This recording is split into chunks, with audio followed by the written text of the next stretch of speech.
Bonjour tout le monde, je me présente, moi c'est Philippe Tarte, coordonnateur du DEC+. Sylvie Maheu, coordonnatrice du DEC+. Oui, on peut voir qu'on s'est mis dans nos habits de Zoom habituels de l'année parce qu'on s'est mis chic pour l'occasion. Bienvenue à l'Expo Science 2021.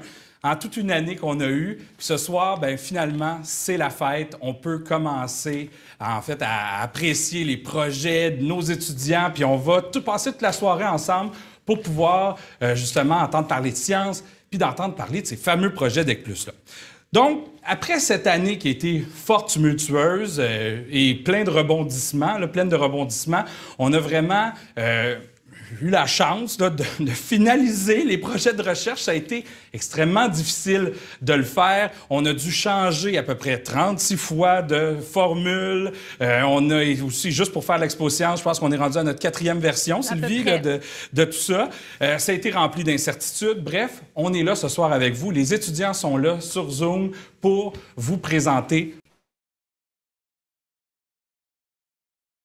Normalement, là, les expositions habituelles se font à l'Escale. Vous êtes habitués, probablement, il y a plein d'entre vous qui venez là, année après année à l'Expo Science.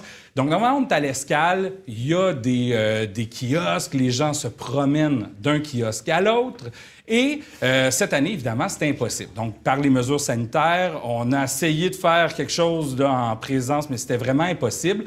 Et on en est venu avec une formule un peu sous la forme d'une émission de télévision. Donc, ce soir, vous allez avoir la chance de nous suivre pendant l'heure et demie qu'on va passer ensemble, où est-ce que vous allez voir les étudiants vous présenter leurs projets, donc un après l'autre. Et Sylvie vous expliquera tantôt tout ça. Les projets de recherche, c'est quoi? Parce qu'il y en a qui ne savent pas c'est quoi les projets de recherche DEC+. Donc, un projet de recherche, en fait, c'est l'activité finale du programme DEC+. Les étudiants, lorsqu'ils font le programme DEC+, là, à leur dernière année, doivent mettre en œuvre un projet qui est, ni plus ni moins, une application de la méthode scientifique. Donc, à l'automne, nos étudiants vont choisir un thème dans une discipline de leur choix, que ce soit la biologie, la chimie, la physique ou les mathématiques, puis ils vont développer, se poser des questions, essayer de faire des hypothèses vis-à-vis de tout ça, puis par l'expérimentation, répondre à leurs questions. Un peu ce que fait les scientifiques de par le monde qui ont permis d'avoir toutes les avancées technologiques qu'on a et qui a aussi permis de faire même les vaccins qu'on nous injecte là, ces derniers temps. C'est toute cette méthode-là qui est derrière ça. Puis on veut dans le DEC+, que nos étudiants expérimentent la méthode scientifique. Donc, à l'automne, les étudiants ont choisi leur projet, trouvé un superviseur qui est un professeur du collège cette année, et aussi, lorsqu'ils ont tout fini de mettre, dans le fond, de faire leur recherche plus théorique là-dessus, vont, à l'hiver, rentrer en laboratoire puis expérimenter. Donc, c'est vraiment à ce moment-là, puis là, les dernières semaines, donc du mois de janvier jusqu'à il y a quelques semaines, il y a vraiment, les étudiants étaient en laboratoire, on a pu le faire, c'était un miracle qu'on puisse le faire, et ont pu expérimenter, faire leur projet, et aujourd'hui, ils vont venir vous présenter leurs principales conclusions, puis aussi vous parler de toute cette œuvre-là qui ont mené à terme il y a quelques semaines. Les équipes maintenant, donc on a 8 équipes ce soir qui vont venir vous parler de leur projet de recherche. C'est les finissants en DEC+, qui vont venir faire ça. C'est des équipes de 3 étudiants, donc ça fait 24 personnes qui vont parler ce soir puis qui vont vous donner, en fait, leur passion pour la science. Cette année, il y a 4 équipes en chimie et 4 équipes en biologie. Je vous rappelle que les étudiants c'est eux qui choisissaient leur thème. Donc, c'est pas qu'on n'aime pas la physique et les mathématiques, c'est vraiment, ça a donné comme ça cette année. Donc, ce soir, c'est vraiment la soirée des étudiants. C'est une soirée pour eux. On a construit toute cette soirée-là pour qu'ils soient les stars de la soirée. Et c'est eux que vous allez entendre le plus ce soir. Donc, Sylvie, maintenant, va vous expliquer un petit peu comment va fonctionner la soirée, parce qu'il va y avoir aussi des volets un peu interactifs. Donc, Sylvie va tout vous expliquer un peu comment va fonctionner notre soirée. Voilà, donc moi, j'ai la mission de vous expliquer un petit peu comment va se dérouler notre soirée, comme l'a dit Philippe. Tout d'abord, peut-être contextualiser une expo science normale, qu'est-ce qui se passe? Une expo science, c'est l'endroit pour mettre en vedette, évidemment, nos étudiants finissants de 2e année. Donc, cette année, la cohorte 27 qui va présenter leur projet. Mais aussi, à chaque expo-science, il y a toujours de la place pour les premières années qui, eux, vont présenter ce qu'on appelle un dossier scientifique qui va être expliqué un peu plus tard. Donc, c'est en général une exposition qui n'a pas besoin d'explication et qui se visite par elle-même. Donc, ce soir, on veut mettre en valeur, bien sûr, la cohorte 27 qui vont montrer leur projet de recherche, mais on va aussi présenter ce que la cohorte 28, qui sont actuellement en fin de première année DEC+, ont pu faire cette année. Et en plus, il y a un bonus pour cette année. L'année dernière, on s'est fait prendre tout le monde un petit peu de cours par la pandémie. Et puis, on a une cohorte qui était finissante l'année dernière et qui a fait tout un processus de recherche et qui, malheureusement, s'est vue obligée de ne pas avoir d'expo-science. Et cette année, on va aussi prendre du temps pour rendre hommage à cette belle cohorte-là, la cohorte 26, des étudiants qui sont maintenant à l'université. Donc, on a 3 cohortes à vous présenter. Et là, ce soir, on va en profiter. Comment va se dérouler notre soirée? Comme l'a mentionné Philippe, on va commencer, vous avez vu, on a des blocs qui ont été déjà filmés. Vous avez commencé à voir un petit peu nos étudiants en action avec des courtes séquences vidéo de laboratoire. Donc, notre objectif, c'est d'avoir nos 8 équipes qui vont vous présenter leur projet de recherche séparés en 4 blocs. Donc, en 4 blocs de 2 équipes, selon le superviseur qui les a encadrés. Donc, avec ces 4 blocs-là, on va venir ponctuer chaque bloc de petites vidéos qui vont vous permettre de voir un petit peu les gens qui ont encadré ces gens-là, les personnes, les étudiants, les personnes qui sont autour, parce que ça ne peut pas se faire tout seul, il faut beaucoup de monde pour encadrer ces travaux de recherche-là. Et on va aussi en profiter pour montrer certaines choses que les autres cohortes ont pu faire. Donc, dans un premier temps, c'est comme ça qu'on va fonctionner.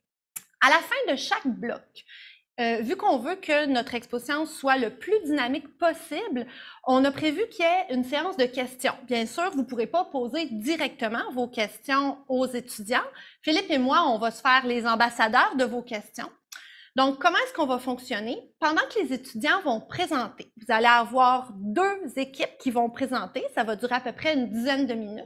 Et si vous avez des questions à poser à ces étudiants-là, on vous encourage à les formuler le plus court possible, clairement, dans le chat, en nommant les personnes de l'équipe pour qu'on sache à qui s'adresse votre question. Philippe et moi, on va regarder, évidemment, le clavardage, c'est un onglet que vous avez, c'est soit chat, si vous avez la version anglaise de Zoom, ou conversation, converser, que vous avez en bas. Vous pouvez cliquer et vous pouvez écrire un message qu'on va voir. Et on vous encourage à écrire seulement des questions comme ça pour ne pas déranger les étudiants. On ne veut pas de conversation autre que ça pourrait les déconcentrer. Donc, nous, on va sélectionner pendant les présentations une question pour chaque équipe qu'on va ensuite, à la fin d'un bloc, poser aux étudiants, soit Philippe ou soit moi. On va poser à chaque équipe une question issue du public. Donc, c'est comme ça que ça va fonctionner.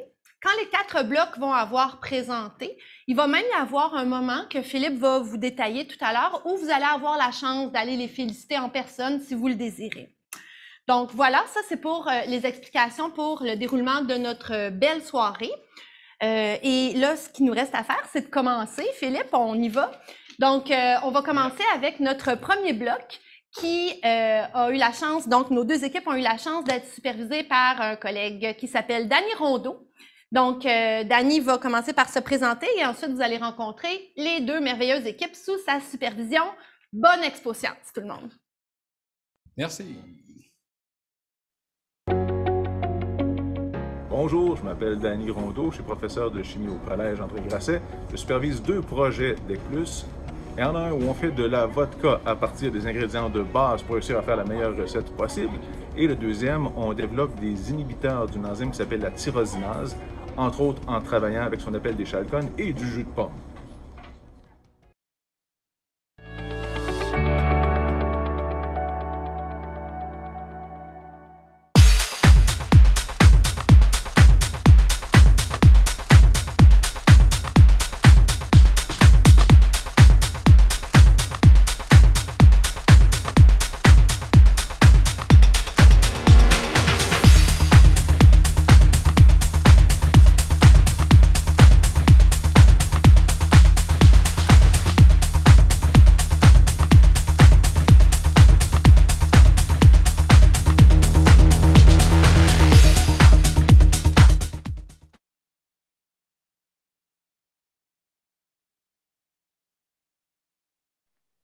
Bonjour à tous, merci beaucoup d'être présents ce soir. On va ouvrir le bal avec notre présentation intitulée Essai, erreur, shooter. Donc, c'est un projet de recherche réalisé par moi-même, Léa Marcille, Ariane Boulet et Alexandra Martel, en collaboration avec notre superviseur, Dany Rondeau. Donc, un petit aperçu bref de notre projet. On voulait tenter d'élaborer une recette de vodka à la fois efficace et délicieuse, ainsi que de trouver des tests de détection d'éthanol et de méthanol afin de vérifier si notre produit final était consommable. Donc, il y a eu plusieurs étapes à notre expérimentation. La première, ça a été la confection de mou de fermentation à partir de plusieurs bases. Ensuite, on a procédé à la distillation qui suivait la production d'éthanol au courant de la fermentation. Donc, grâce à la distillation, on a pu extraire l'éthanol du reste des produits de la fermentation et de recueillir ce qu'on appelle des cœurs. Puis ensuite, la troisième étape, ça a été de faire des tests sur nos cœurs. Donc, on a fait 2 tests, soit la chromatographie en phase gazeuse ainsi que l'indice de réfraction pour déterminer si c'était bel et bien de l'éthanol et donc que c'était comestible. Donc, comme mentionné par Alex, la première étape est le mou et la fermentation. C'est durant la fermentation qu'est synthétisé l'éthanol. Nous avons décidé de comparer l'efficacité des patates et du sucre en tant que base, notre hypothèse étant que le sucre est plus efficace. Pour ce faire, nous avons décidé de faire 3 mous de patates différents, soit un avec liqueur de Pasteur, qui est une source de nutriments pour les levures, un avec grains maltés et un avec amyloglucosidase, une enzyme qui brise l'amidon en sucre simple. Le mou avec grains, lors de sa fermentation, a moisi pour certaines raisons. Alors, on n'a pas pu récolter de résultats. Mais entre la liqueur et l'amyloglucosidase, c'est celui avec amyloglucosidase qui était le plus efficace. Pour le sucre, on a essayé 2 mous, soit un avec sucre seul et un avec sucre et liqueur de Pasteur. Le mou avec liqueur nous a donné de meilleurs résultats. Ensuite, nous avons récolté les cœurs de distillation, c'est-à-dire les substances évaporées et condensées entre 78 et 94 degrés Celsius. Avant ça, soit entre 65 et 70 degrés Celsius, on a récolté les têtes qui sont majoritairement composées de méthanol.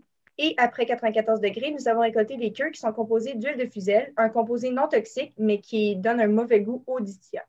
C'est pourquoi, lors de l'expérience, on ne garde pas les têtes et les queues et qu'on conserve juste les cœurs. Au final, le mou patate amylo nous a donné un pourcentage de rendement de 0,6 % et celui de sucre liqueur de 1,47 %. Donc, le premier test qu'on a effectué, ça consistait à prendre l'indice de réfraction de nos distillats à l'aide d'un réfractomètre. On a alors comparé les valeurs de nos cœurs aux valeurs de l'éthanol et du méthanol pur.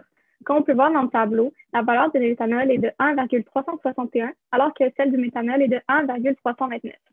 Si on prend par exemple le cœur 1A, qui a un indice de 1,362, en ajoutant les incertitudes, les 2 valeurs se chevauchent. On a donc considéré ce cœur comme propre à la consommation, et de même pour les autres cœurs. Ensuite, le deuxième test, ça a été la chromatographie en phase gazeuse qui nous permettait de vérifier s'il y avait seulement de l'éthanol dans nos cœurs ou du méthanol qui est beaucoup plus toxique pour l'être humain. Donc, la première étape, ça a été d'injecter dans l'appareil, comme vous pouvez voir sur la photo en bas à droite, un mélange de 50% d'éthanol et de 50% de méthanol pour vérifier si on était capable de les séparer. Donc, de vérifier les paramètres à ajuster sur l'appareil qui permettaient d'avoir 2 pics distincts, comme on peut observer ici sur le graphique. Une fois que ça s'était fait, on réglait les paramètres à ceux qu'on avait trouvés auparavant et on injectait chacun de nos cœurs dans l'appareil et on comparait les graphiques obtenus par nos cœurs, comme on peut voir sur le cœur 4B ici, à celui du mélange d'éthanol et de méthanol. Puis comme on peut voir, puisqu'il y a seulement un pic, on peut voir que c'était seulement de l'éthanol et donc que nos cœurs étaient bel et bien comestibles. Donc, pour finir, le dernier test qu'on a fait, c'est la concentration en alcool de nos distillats avec un alcomètre portatif. C'est un appareil qui n'était pas disponible à l'école, mais on a emprunté et gentiment, la DPI Montréal nous l'a laissé. Donc, on a trouvé une concentration en alcool de 87,4. Avec ce résultat, on a pu créer notre vodka finale. On a donc dilué, selon le brevet de la vodka, qui impose un titrage de 40 degrés d'éthanol, et on a fait ceci.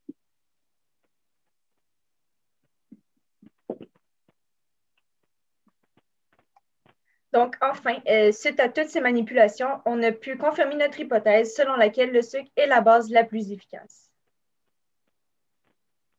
Alors, on tenait à remercier Dany Rondeau de nous avoir si bien accompagnés et supervisés tout au long de nos projets. Aussi, Liliane de la distillerie de Montréal pour ses conseils qui ont été vraiment précieux pour nous.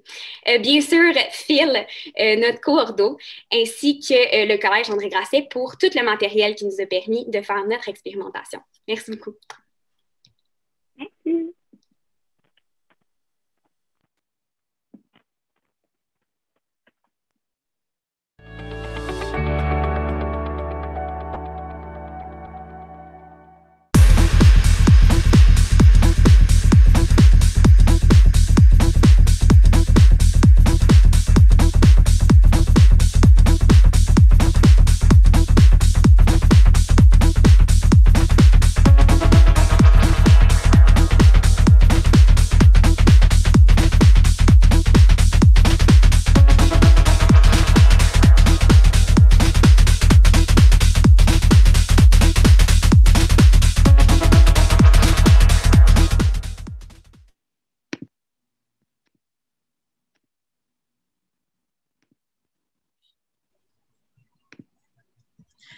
Alors, bonsoir tout le monde. Aujourd'hui, mes coéquipières et moi-même allons vous présenter notre projet de recherche sur les chalcones, ces petites molécules bien intéressantes pour lesquelles nous connaissons encore les propriétés plus ou moins bien.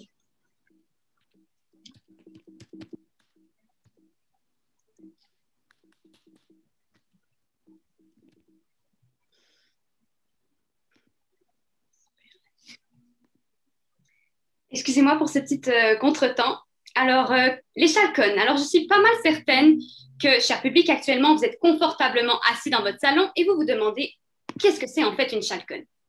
Eh bien, les chalcones, ce sont en fait des molécules qui sont présentes dans plusieurs fruits et légumes.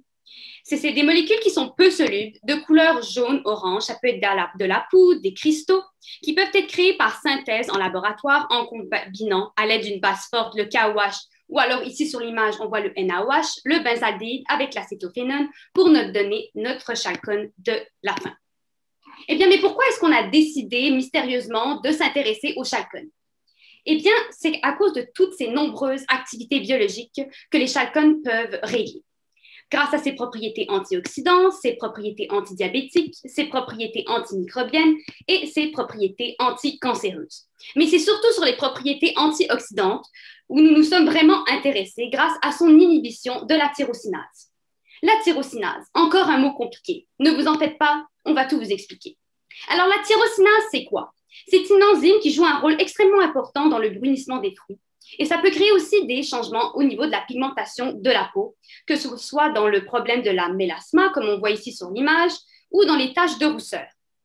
Plusieurs recherches ont pu prouver que les chalcones sont à des taux variables des inhibitrices de la tyrosinase. Plusieurs techniques ont été utilisées pour réaliser notre projet. Premièrement, toutes les chalcones ont été synthétisées par la méthode de Claisen-Schmidt qui consiste en une condensation des deux réactifs par, entre autres, un montage en reflux. Ensuite, une fois que la chalcone a précipité dans la solution, on a fait une filtration sous vide pour recueillir la chalcone brute. La moitié de cette chalcone brute a ensuite été recueillie pour passer à la recristallisation qui consistait en un mélange avec de l'éthanol et du chauffage, puis une deuxième filtration sous vide pour donner la chalcone pure. Une fois la chalcone synthétisée, il fallait s'assurer qu'on a synthétisé la bonne molécule. Alors, on a passé à des tests d'identification. On a utilisé 4 méthodes pour ces tests, dont la chromatographie sur couche mince, la spectroscopie infrarouge, la spectroscopie UV visible et la température de fusion. Là, nous sommes passés à la deuxième partie très importante de notre expérimentation, qui était les tests biologiques. Donc, à partir d'une pomme Red Delicious qui a été pelée puis coupée, elle a été mise en solution avec de l'eau grâce à un mixeur. Cette solution a ensuite été filtrée puis centrifugée, ce qui nous a permis, en fait, de recueillir la tyrosinase tant voulue. À partir de là, pour mesurer l'activité enzymatique, l'absorbance des systèmes inhibés, c'est-à-dire ceux qui contiennent la chalcone, et les systèmes non inhibés ont été mesurés grâce à une sonde colorimètre, ce qui nous a permis de déterminer l'activité enzymatique et donc le taux d'inhibition. La première chalcone synthétisée était la 2'3'4'4' tétrahydroxychalcone. Sa synthèse se faisait à partir des produits 2'4' dihydroxyacétophénone et 3,4-dihydroxybenzaldéhyde pour enfin donner la chalcone. Lors de sa synthèse, on a rencontré plusieurs problèmes. En effet, lors du premier essai, la chalcone avait une couleur foncée et plutôt noire, contrairement à la couleur jaune-orange caractéristique qu'elle aurait supposée être. De plus, on n'a pas envisagé la possibilité que la chalcone allait être soluble dans l'éthanol. Donc, lorsqu'on a passé à la filtration sous vide, la chalcone s'est complètement solubilisée dans le filtre. Pour la recueillir, on a utilisé un appareil qui s'appelle le Rotava. Cependant, malgré nos nombreux efforts, ce n'était pas un succès. Lors du deuxième essai, ce n'était non plus pas un succès car la chalcone n'a jamais précipité dans la solution. Ensuite, lors du troisième essai, on a obtenu un composé qui ressemblait beaucoup à la chalcone. Cependant, les tests d'identification n'étaient pas tous concluants. La prochaine chalcone était le 4'-OHA PIP, qui se faisait à partir du 4'-OHA et du PIP, qui sont de différents composés. Lors de sa synthèse, on n'a pas rencontré de problème trop significatif, donc c'était un succès. De plus, tous les tests d'identification étaient concluants. La troisième chalcone que je vais aborder, c'est donc la chalcone 2'-OHAB qui a été formée à partir des réactifs 2'-OHA et du B qui veut dire benzaldéhyde, ce qui nous a permis d'obtenir la chalcone à la fin. Sa nature fut validée grâce aux différents tests qui ont été mentionnés plus tôt, donc on a pu conclure on était très contents de ça, que ce fut un réel succès. La dernière chalcone que nous avons synthétisée a été la 2,2'-4,4' tétrahydroxychalcone, synthétisée à partir de la 2'-4' dihydroxybenzaldéhyde et du 2,4-dihydroxybenzaldéhyde. Je voulais dire acétophénone en premier, désolé. Alors, lors de la synthèse de cette chalcone, nous avons rencontré plusieurs problèmes, un peu comme la première chalcone, la 2'-3,4,4'. Au début, notre solution de départ avait une couleur plutôt rouge, non caractéristique des chalcones, et nous avons pu découvrir que nous avions mis le mauvais volume de NaOH, qui est très important pour s'assurer que les réactifs sont capables de s'assembler effectivement pour obtenir la chalcone. Alors, réglant ce problème lors du deuxième essai, nous avons été très contents de voir que la solution était plutôt jaune, ce qui était prometteur, mais lors des tests d'identification, nous avons malheureusement conclu que la synthèse n'avait pas fonctionné. Alors, finalement, après nos tests d'inhibition de la tyrosinase, nous avons conclu que la chalcone ayant le moins d'effet, le plus petit taux d'inhibition a été la 2,2'-4,4' tétrahydroxychalcone. En troisième position, nous avions la 2'-3,4,4' tétrahydroxychalcone. En deuxième position, la 4'-OHA PIP et la chalcone la plus inhibitrice de la tyrosinase, la 2'-OHA B. Alors, malgré les nombreuses complications que nous avons pu rencontrer et les manipulations qui pouvaient sembler interminables, nous avons réussi à avoir beaucoup de plaisir au cours des derniers laboratoires de cette année. Donc, tout d'abord, pour conclure, on aimerait vraiment remercier Dany Rondeau qui nous a soutenus pendant tout le projet. Alors, un grand merci. On en a vécu des difficultés, la COVID, les cours en ligne, nos expériences ratées, nos chalcones qui ne voulaient pas fonctionner, la rage et la tristesse de devoir jeter le fruit de plusieurs heures de travail. Mais on est restés toutes les quatre, fortes, ambitieuses et déterminées. Car oui, en fait, la science, c'est ça en fin de compte. C'est un chemin qui est parsemé d'embûches. C'est pas toujours des réussites, souvent des échecs, mais ça nous a fait grandir et évoluer. Mais ici, nous nous tenons toutes les trois, fiers de pouvoir vous présenter le dur labeur de plusieurs mois de recherche et d'expérimentation. Nous espérons de tout cœur, et je parle au nom de mes deux autres coéquipières, que vous avez apprécié cette présentation et que vous allez passer une agréable soirée. Merci beaucoup.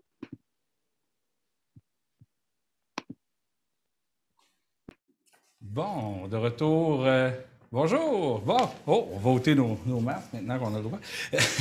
Donc, ça va être la première période de questions. Donc, on a eu des questions dans le chat. On les voit, moi et Sylvie, là, sur l'écran.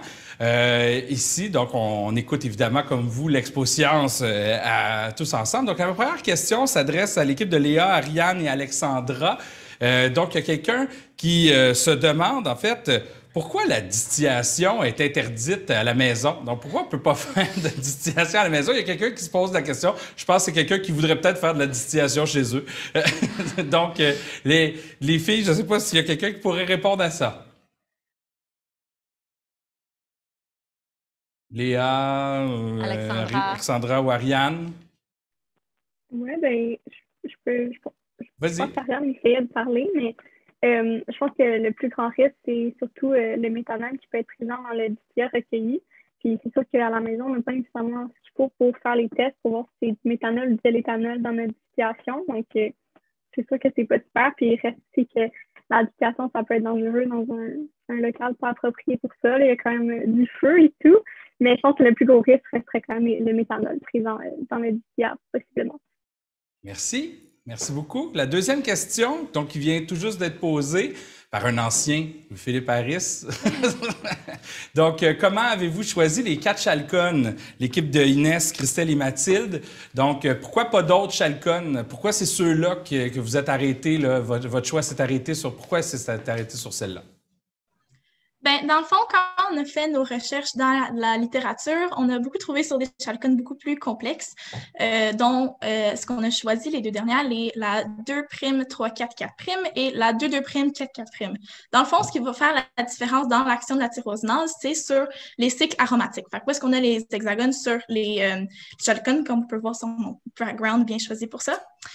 Alors, sur ces cycles aromatiques-là, on a les groupements OH, qui vont avoir, selon comment ils sont placés, c'est eux qui vont avoir une différence dans l'activité de la tyrosinase, sur son activité contre la tyrosinase. C'est pour ça qu'on a choisi, selon la littérature, la 2'344', elle allait inhiber mieux la tyrosinase que la 2'444'. Et pour les 2 autres chalcones, ce qui est arrivé, c'est que vu que notre projet de recherche, on a eu de la difficulté à choisir, on a eu un long processus, ça a été compliqué. Mais quand on est arrivé au lab la première fois, en fait, c'est notre superviseur, Danny Rondeau, qui nous a aidés à choisir les 2 premières chalcones. Fait que c'est plus lui qui nous a aidés à choisir pour ceux-là.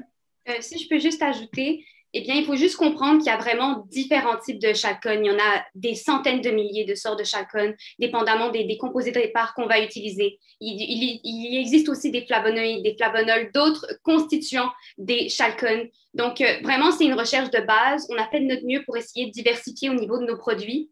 Mais vraiment, on a voulu tester différents réactifs pour voir l'effet sur l'inhibition de la tyrosinase. Mais on pourrait clairement aller plus loin. Comme on l'avait dit dans la présentation, il y a de nombreuses propriétés, telles les propriétés anticancéreuses, antimicrobiennes, qu'on pourrait aussi expérimenter. Mais oui, on a vraiment été là-dessus pour aller voir l'inhibition de la tyrosinase, mais il ne faut pas oublier le fait qu'il existe tellement de types de chalcones qu'on pourrait encore évaluer.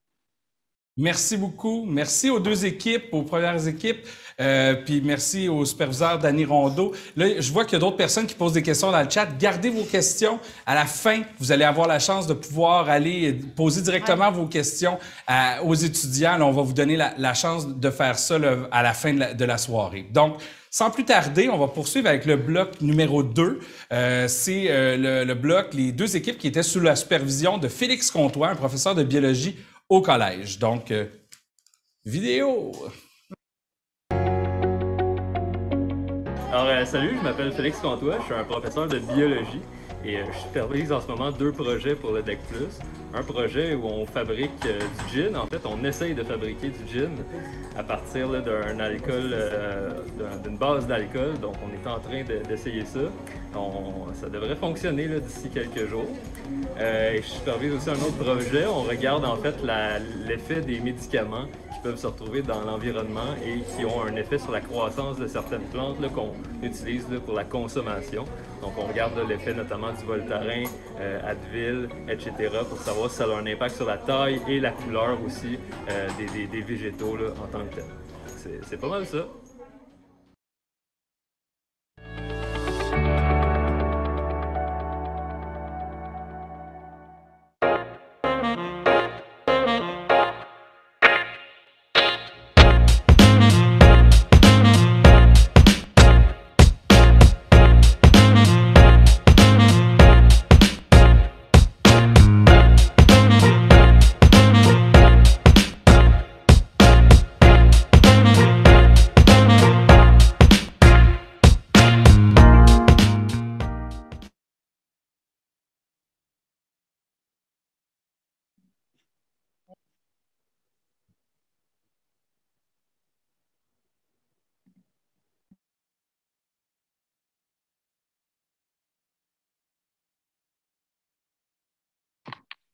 Donc, bonsoir. Nous allons présenter le projet sur lequel Florence Boivin, Alexa Garot et moi, Alessia Micarelli, avons travaillé tout au long de la session sous la supervision de Félix Comtois. Et nous avons nommé notre projet Confection de gin scientifique.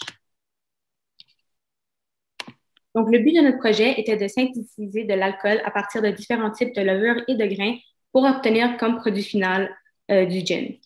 Nous avons travaillé avec la levure Saccharomyces cerevisiae et la levure turbo. Et nous avons émis l'hypothèse que la levure turbo produirait un taux plus élevé d'alcool parce que dans cette levure, il y avait des nutriments qui pouvaient améliorer la santé des levures et optimiser leur croissance et leur reproduction. Donc, tout d'abord, il a fallu planifier notre expérience.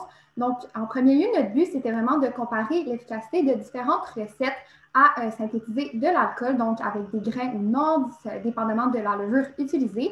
Mais après plusieurs obstacles qui ont été rencontrés, on a dû rediriger notre but. Donc, c'était simplement maintenant de trouver une recette qui permettrait la synthèse d'alcool, et ce, peu importe les conditions.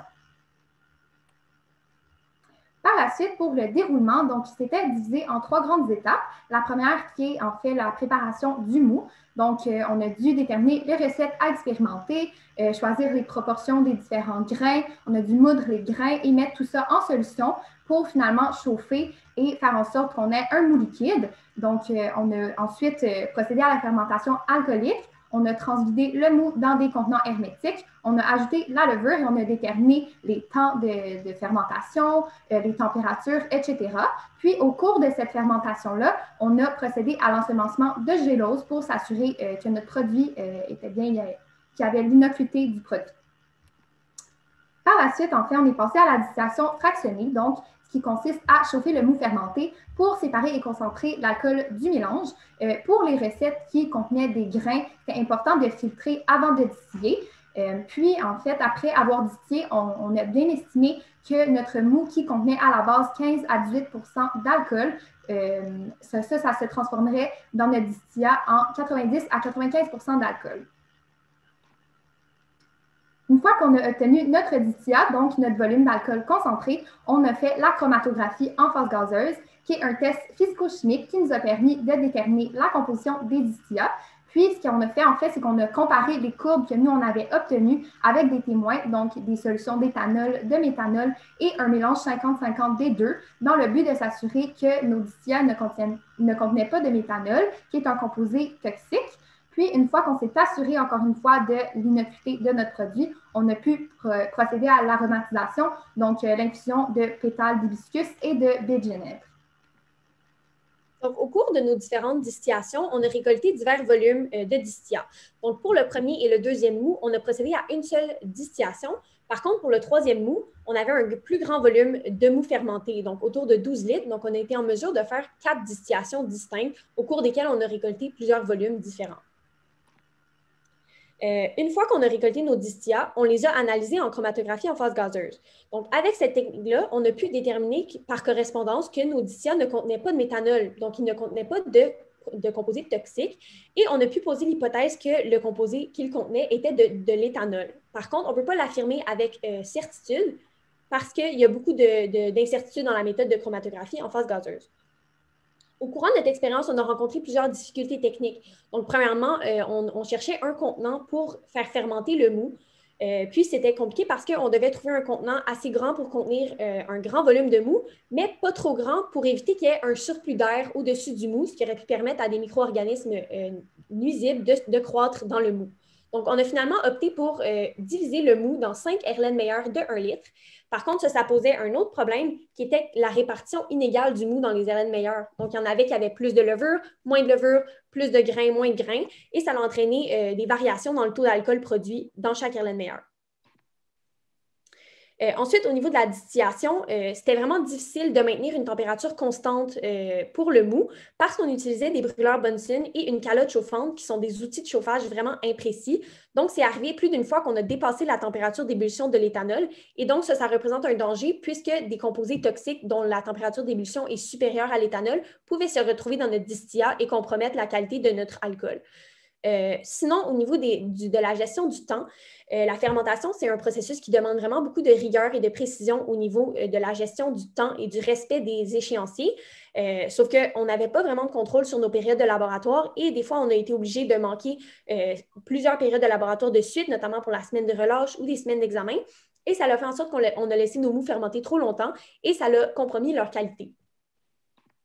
Donc, en conclusion, on peut dire que nous avons atteint notre but parce que, comme on peut voir avec les chromatogrammes, nous avons réussi à produire de l'éthanol et nous pouvons aussi confirmer notre hypothèse parce que la levure turbo a effectivement produit plus d'alcool que la levure cerevisier.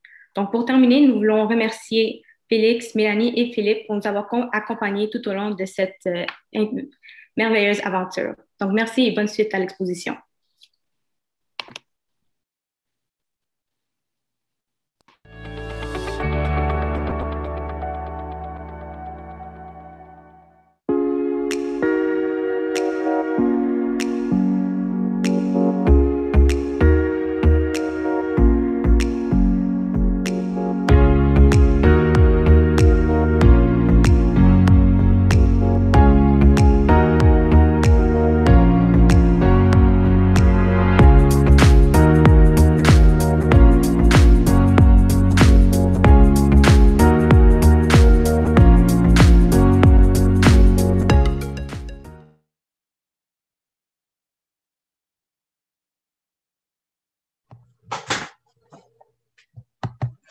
Bonjour. Dans le fond, notre projet porte sur la pharmacothérapie des cultures maraîchères. Donc, pour commencer, les végétaux sont partout dans nos écosystèmes. Ils ont la possibilité de ressentir les changements qui les entourent. Donc, ces derniers regroupent de nombreuses informations à partir de leurs racines qui permettent une grande transmission de données, telles que l'acidité, le transport d'ions, le sens de la gravité et bien plus. C'est pourquoi ils sont utilisés dans de nombreuses recherches scientifiques. Dans notre cas, l'étude de l'effet des médicaments sur les plantes est très pertinente, car les plantes que nous étudions font partie de notre alimentation et sont directement liées à notre santé. Effectivement, dans les villes comme Montréal, les réseaux d'égouts résidentiels vont aux usines d'épuration pour filtrer l'eau. Mais pour ce qui est des puiseurs qui servent à récolter l'eau de pluie en bord de rue, dans ce cas-là, ça fait vraiment partie d'un autre réseau d'aqueduc, puis l'eau est directement rejetée dans les fleuves et les rivières. Donc, malheureusement, à cause de la pollution de l'air et de l'eau, ça fait en sorte qu'il est possible que l'eau rejetée soit contaminée par des drogues, des pesticides, des micro-organismes nuisibles. C'est pourquoi ces médicaments en concentration différente ont la possibilité d'entrer en contact avec des cultures, ainsi avoir un impact sur la quantité et la qualité des plants offerts dans l'alimentation des populations. Il est donc indispensable d'avoir des réglementations en ce qui concerne les grandes usines polluantes, les usines pharmaceutiques, etc. De cette manière, il est possible de limiter les risques de contamination et de la modification de notre écosystème. Nous nous sommes basés sur une étude qui étudiait l'impact de l'ajout d'ibuprofène sur les radis et les laitues. Cette étude reste pertinente puisqu'il y a une augmentation de consommation de drogues et de médicaments dans les sociétés actuelles. Leur grande accessibilité sur le marché fait juste amplifier la consommation pharmaceutique. Ainsi, puisque les produits que nous consommons se rendent dans l'environnement à la longue, il y a de plus en plus de produits chimiques qui ont le potentiel d'avoir un impact sur les plantes que nous consommons. En bref, notre étude vise à observer les effets physiologiques, donc la taille des tiges et la couleur des feuilles, de l'ajout d'anti-inflammatoires sur 3 plantes comestibles. Notre étude inclut 2 expériences quasi identiques. Donc, tout d'abord, les 3 plantes comestibles que nous avons choisies sont le radis daikon, l'épinard et la laitue. Nos observations ont été faites sur une période de 3 semaines durant lesquelles les plantes ont été conservées dans une serre et elles ont été administrées une dose précise 1 fois par semaine. Puis, les médicaments anti-inflammatoires que nous avons utilisés sont l'Advil, l'aspirine, le Voltaren régulier et le Voltaren extra fort. Nous avons étudié les effets de ces pharmaceutiques dilués dans l'eau du robinet en faible et en forte concentration à l'aide de témoins négatifs, le tout dans le but de recréer des conditions semblables à celles retrouvées dans l'environnement. Nous avons aussi fait varier la température d'une expérience à l'autre dans une serre contrôlée afin d'observer des changements semblables à ceux dans la nature vers le printemps. Exactement, donc vous pouvez voir ici nos installations. Nous avons été en mesure de déterminer que l'ajout de certains anti-inflammatoires sur certaines plantes ont eu des effets bénéfiques tant sur la couleur des feuilles que sur la taille des tiges.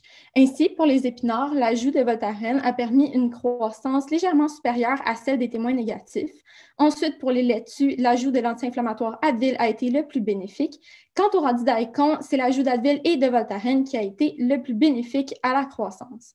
Toutefois, il faudrait refaire l'expérience avec plus d'échantillons et d'essais afin de trouver des résultats plus précis et concluants. De plus, la troisième partie de l'étude est la germination par pétri. Nous avons testé l'effet de la solution d'Advil sur la germination de graines de radis daikon afin de déterminer si la présence de cet anti-inflammatoire avait un impact direct sur les graines. Nous avons fait des trous dans des géloses TSA et des géloses Saburo avec une paille stérile dans lesquelles nous avons déposé des graines de radis daikon.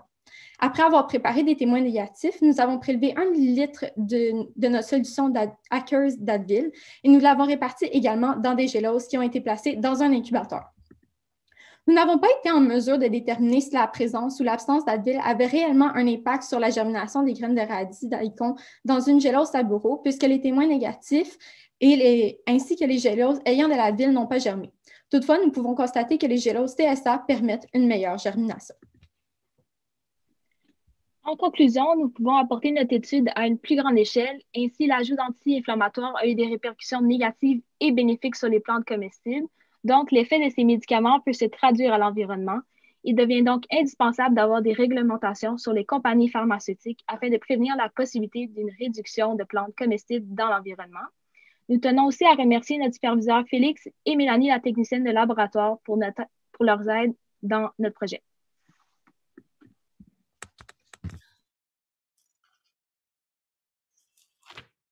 De retour à... Ouais. Vas-y, Sylvie. Vas-y. Oui, c'est mon tour. Hey! Alors, félicitations à nos deux équipes pour leur belle présentation. C'est à moi que revient l'honneur de vous poser les questions. On voit Phil? Eh oui, oh yeah! c'est moi. Donc, c'est à moi que revient l'honneur de poser les questions à ces deux super équipes-là. Donc, pour l'équipe d'Alessia, Florence et Alexa, donc, on voulait savoir, vous avez décrit plusieurs embûches que vous avez surmontées, au travers desquelles vous êtes passé. Qu'est-ce qui a été le plus difficile comme défi à l'intérieur de votre projet?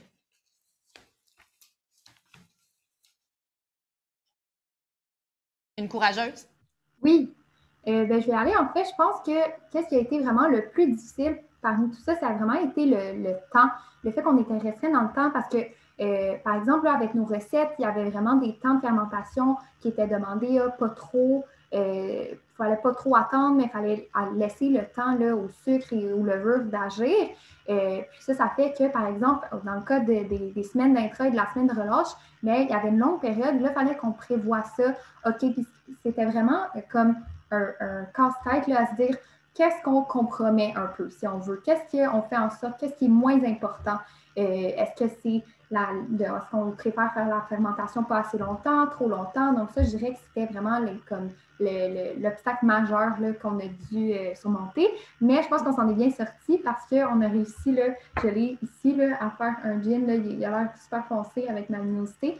Mais voilà, on a réussi à obtenir un produit sans méthanol. Donc ça s'est bien passé. Super, merci beaucoup. Merci beaucoup les filles pour votre persévérance puis pour votre belle présentation. Pour l'autre équipe, donc Ariane, Daphné, Gabriella, on a une belle question qui nous demande pourquoi est-ce que vous avez choisi spécifiquement ces légumes-là pour votre expérimentation? Bien, en fait, on s'était basé sur une étude qui avait déjà été faite par des chercheurs à l'université qui était seulement sur les laitues et sur les radis. Puis, en fait, on s'est ramassé à avoir plusieurs graines au début de nos séances de laboratoire et on a décidé d'y aller avec une autre espèce juste pour voir qu'est-ce que ça pouvait donner, puis d'augmenter un petit peu les horizons que notre projet aurait pu avoir en utilisant aussi des épinards. C'est surtout pour ça. Bien, merci beaucoup. C'est très instructif. Donc, c'est encore à moi que revient l'honneur là, avant le prochain segment. On est déjà rendu à la moitié. Vous rendez-vous compte? Déjà, on est rendu à la moitié de nos présentations, de nos projets de finissants. Et puis, Philippe et moi, on veut profiter de ce moment-là, justement, pour faire un petit hommage. Donc, je vous ai parlé tout à l'heure que c'était l'affaire de 3 cohortes, notre Expo Science de ce soir. Et puis, on a la cohorte 26 qui, en ce moment, est à l'université. L'année dernière, tout le processus que Philippe a décrit pour la cohorte 27, c'est-à-dire la préparation, le choix d'un projet, même la cohorte 26 a eu l'occasion, puisque la pandémie n'était pas entamée, d'aller faire des projets à l'extérieur, comme c'est souvent le cas en DEC+, donc d'aller dans des universités, dans des super beaux laboratoires, donc entamer leurs recherches, rencontrer des scientifiques, aller dans des laboratoires, tout ça, ils ont eu l'occasion de faire ça avec cœur, ils ont travaillé vraiment fort, ils ont rencontré des embûches, ils ont trouvé des solutions et ils ont fait leurs heures de labo. Et puis, au mois de mars, comme vous le savez tous, est arrivée la pandémie et ils n'ont pas pu faire leur Expo Science. Et donc, cette cohorte-là a quand même, heureusement, pu compléter ses heures de laboratoire et ils ont tous pu rédiger un super rapport final de lab que la cohorte 27 aussi là, a rédigé. Et puis, ça a été ça, leur projet final, ça a été la présentation de leur rapport qui a été très bien fait, présenté et corrigé. Et donc, pas d'Expo Science pour eux. C'est un petit peu pour ça qu'aujourd'hui, j'aimerais justement, s'il te plaît, François, que tu nous montres ces vaillants étudiants. Donc voilà, la cohorte 26, vous reconnaissez peut-être vos binettes, moi je ne vous vois pas, mais peut-être que vous êtes en ligne et que vous voyez. Donc Simon, Victoria, Alice, Juliette, Joanie, Maxime, Andrea, Jérémy et Alexandre, Philippe et moi, on vous salue. Puis on veut que vous sachiez qu'on pense à vous, puis qu'on est super fiers de tout ce que vous avez accompli. Et puis, dans le fond, c'est aussi un petit peu votre moment ce soir, puis vous allez voir tout à l'heure, on va reparler de vous autres pour justement mettre en valeur ce que vous avez fait.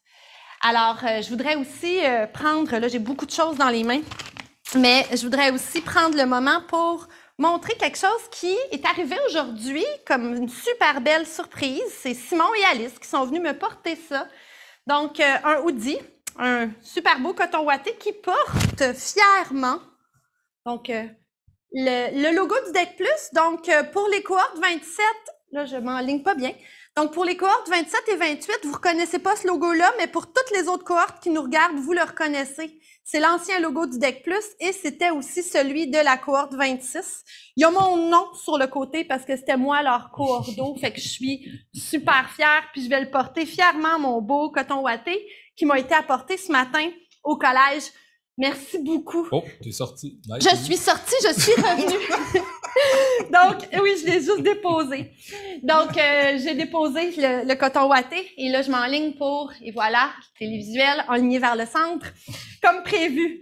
Donc, c'était le petit intermède important pour rendre hommage à notre belle cohorte 26.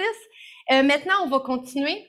Donc, avant d'aller vers le superviseur et vers notre bloc 3, un autre petit hommage, en fait, c'est qu'il faut vraiment beaucoup de monde pour superviser tous ces beaux projets-là. Et on a 2 merveilleuses techniciennes qui travaillent sans relâche puis qui se donnent pour nos étudiants. Donc, j'ai nommé Mylène Desjardins et Mélanie Brault. Donc, vous allez les voir. Sans elles, il n'y a absolument rien de tout ça qui serait possible. Elles s'occupent des commandes, elles s'occupent d'encadrer les étudiants, de supporter les superviseurs. Et je vous présente ces 2 techniciennes-là et aussi, en même temps, le bloc 3 qui a été supervisé par Maude Lechasseur, qui est professeur de chimie et qui va vous présenter ces 2 équipes.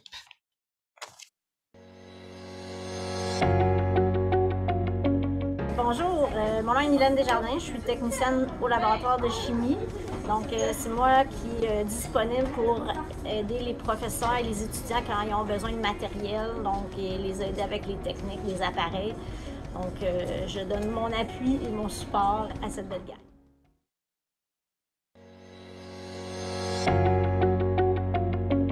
Bonjour, mon nom est Mélanie Brault, je suis technicienne en biologie, puis j'ai participé au support technique de toutes nos équipes DEC+ pour la session hiver 2021.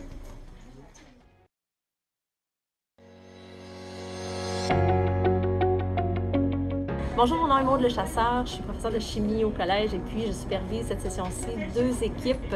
Une qui travaillait sur le GHB dans les boissons alcoolisées, donc on a simulé le GHB, on n'a pas pris du vrai mais c'était similaire. Et une autre équipe qui a travaillé sur les édulcorants, donc tout ce qui imite le sucre dans les aliments.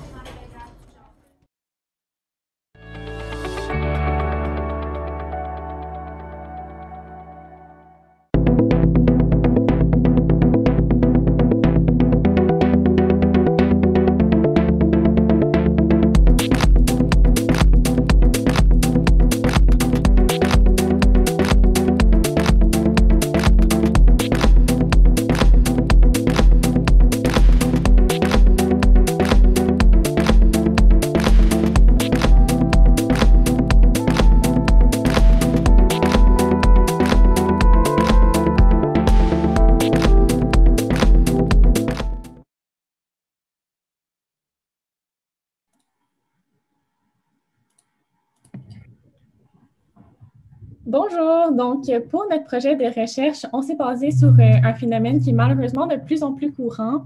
C'est en fait qu'est-ce qui se passe dans certains bars et lieux publics. C'est certaines personnes qui vont se faire intoxiquer au GHB, en fait, qui est une drogue. Puis ça, dans le fond, ça se fait à l'insu des personnes qui reçoivent du GHB dans leur verre. Puis c'est entre autres pour ça qu'on appelle aussi le GHB une des drogues du viol. Donc, nous, notre idée par rapport à ça, c'était de créer comme un détecteur qui allait pouvoir détecter le GHB dans les boissons alcoolisées pour que quelqu'un puisse avoir ce détecteur-là avec eux, puis en fait, empêcher que ce phénomène-là se produise. Bon, comme nous ne pouvons pas travailler avec des drogues en laboratoire ni en créer pour des raisons légales, nous devions donc trouver une autre substance possédant une structure moléculaire semblable à cette substance. Et ben, ça va être l'acide lactique. Comme vous pouvez le voir sur les images, l'acide lactique et le GHB possèdent en fait des groupements similaires, puis ces groupements-là vont conférer à la molécule des propriétés spécifiques. Donc, pour le GHB, nous avons le groupement OH, et pour l'acide lactique aussi, puis ça correspond au groupement alcool. Nous avons aussi l'acide carboxylique, qui correspond en fait à la double liaison O liée avec un autre OH. Et pour le GHB, nous avons 4 carbones sur la chaîne principale et les carbones correspondent au pic sur la molécule. Et pour l'acide lactique, il y en a 3. Puis dans le fond, vu que ce sont des molécules assez similaires, nous pensons que les résultats devraient se ressembler. Donc, au début de notre expérimentation, on s'est basé sur des recherches qui étaient déjà existantes. Par contre, les réactions dans ces articles-là étaient basées vraiment sur la cyclisation du GHB en GBL. Puis, comme vous pouvez voir sur la photo, c'est vraiment la cyclisation qui permet de créer un complexe mauve. Donc, c'est ça qui va donner une couleur mauve à la solution finale. Puis, c'est comme ça qu'on va pouvoir détecter le GHB. Par contre, ça ne marchait pas dans notre cas parce que l'acide lactique ne pouvait pas se cycliser. Donc, on a dû se tourner vers une autre option. Bon, par chance, nous avons quand même réussi à trouver un brevet universitaire qui expliquait un peu la façon dont ils ont procédé pour réussir à confectionner un détecteur de GHB sur papier. Dans le fond, ça change de couleur lorsqu'il est plongé dans une boisson contenant la drogue. Il va y avoir en fait des sels de métaux qui vont être séchés sur du papier. Malheureusement, l'article ne contenait pas vraiment des détails concernant les quantités de sel à utiliser. Donc, nous sommes allés un peu au hasard et nous avons réussi à trouver quelques-uns des sels dans notre laboratoire. Et après, nous les avons fait sécher sur du papier filtre, comme vous pouvez le voir sur les images. Mais malheureusement, les résultats n'étaient pas assez concluants parce qu'on a vu que ça ne réagissait pas tout le temps, puis ça changeait surtout avec l'acide acétique, alors que nous, on voulait que ça change avec l'acide lactique. Donc, on a dû changer de tactique, en fait. Donc, pour utiliser une autre technique, on a décidé d'utiliser des plaques en verre, dans le fond, pour faire nos mélanges de sels de métaux. Donc, qu'est-ce qu'on a fait au début? C'est qu'on a pris chaque sel qu'on avait, donc on en avait 6 différents, puis on a fait tous les mélanges qui étaient possibles ensemble avec les sels pour voir ceux qui allaient réagir avec l'acide lactique. Donc, on a choisi les sels, en fait, les mélanges de sels qui réagissaient le mieux avec l'acide lactique. Comme vous pouvez voir sur l'image ici, on voit vraiment la différence entre avant l'ajout de l'acide lactique puis après, excepté pour le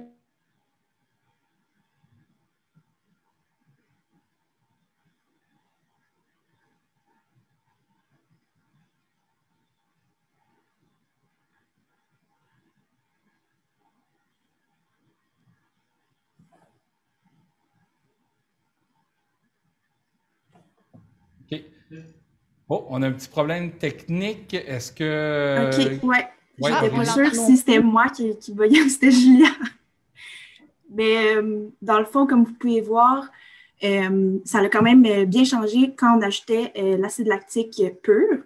Puis dans le fond, ce qu'on voulait, nous, on ne voulait pas que, évidemment, notre détecteur réagisse à l'éthanol parce que les boissons qui sont contaminées, c'est des boissons alcooliques, donc il y a de l'éthanol dedans.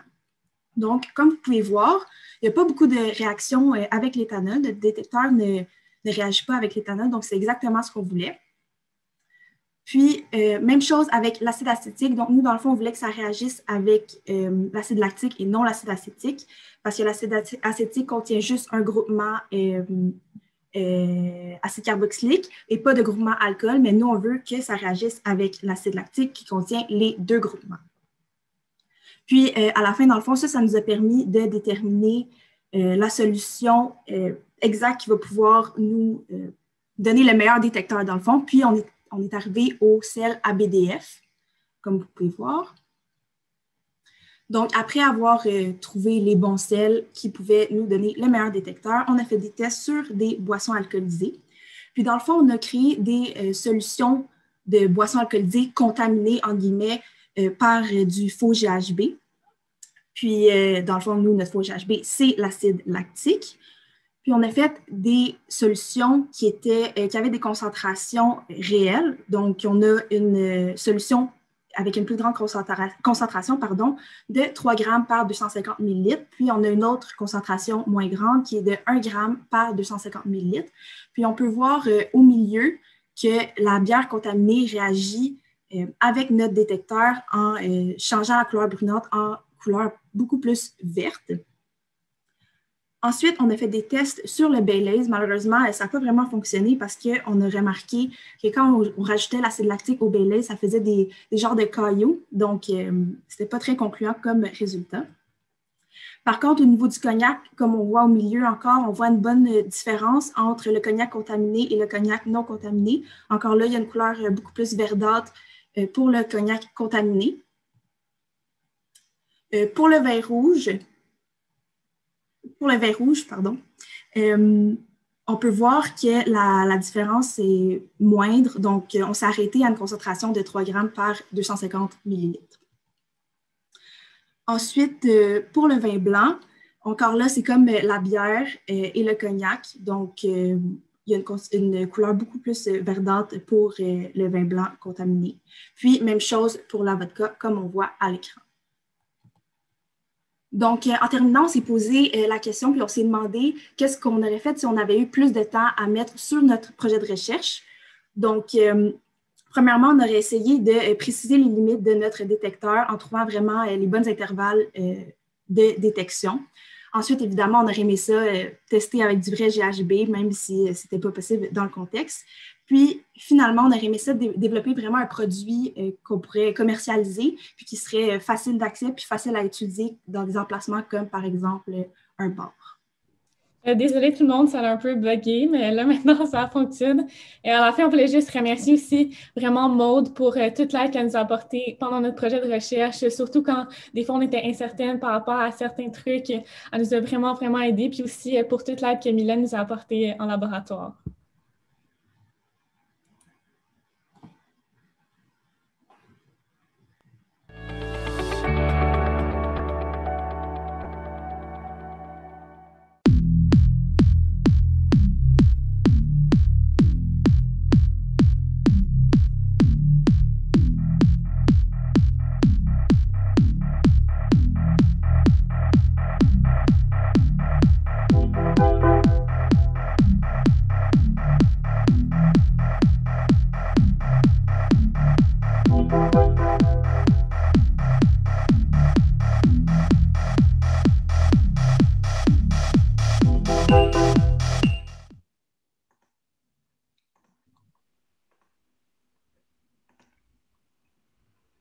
Alors, bonjour tout le monde, j'espère que vous allez vraiment bien.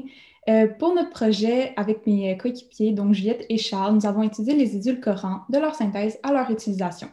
Donc, pour commencer, nous avons essayé de synthétiser notre dulcine. Par la suite, nous avons évalué le comportement de différents édulcorants dans la cuisine. Et pour finir, nous avons tenté d'extraire l'aspartame de certains produits commerciaux. Alors, tout d'abord, pour notre synthèse de dulcine, on s'est basé, en fait, on a commencé avec de la phénacétine, qui est un analgésique, et ensuite, on a ajouté à la phénacétine d'autres réactifs, tels que de l'acide acétique. Alors, un point super important pour bien réussir la synthèse de la dulcine, c'est que le pH de notre solution de réactif ne doit pas être très acide. Alors, puisque notre solution de départ était très acide, on a décidé de l'alcaliniser en y ajoutant du NaHCO3. Sauf que notre solution contenait beaucoup d'acide acétique. Donc, en d'autres mots, on a mélangé du bicarbonate de soude avec du vinaigre. Et ça, eh bien, ça vient en quelque sorte à faire un volcan. Alors oui, malheureusement, on a eu une petite éruption volcanique et ça a fait en sorte qu'on a perdu une grande partie des réactifs qu'on avait dans notre solution de départ. Ceci étant dit, on a décidé de continuer avec la solution qui nous restait et on est passé à l'étape du reflux qui consiste dans le fond à chauffer la solution pour bien compléter la synthèse de la dulcine. Malheureusement, suite au test qu'on a mené sur le produit obtenu, on a pu en arriver à la conclusion qu'on n'avait pas réussi à synthétiser de la dulcine du premier coup. Et en fait, on est seulement resté avec notre phénacétine. C'est la seule chose qui a été sauvée de l'explosion. Par contre, on a décidé de faire une deuxième tentative de synthèse de la dulcine, au cours de laquelle on a bien mieux géré notre pH, tout s'est bien passé. Et une autre variable super importante aussi, c'est le temps de reflux qu'on a décidé de prolonger par rapport à notre première synthèse. Alors, suite à l'analyse de notre deuxième produit, on l'a analysé notamment avec de la chromatographie sur couche mince, des tests de point de fusion et de la spectroscopie infrarouge.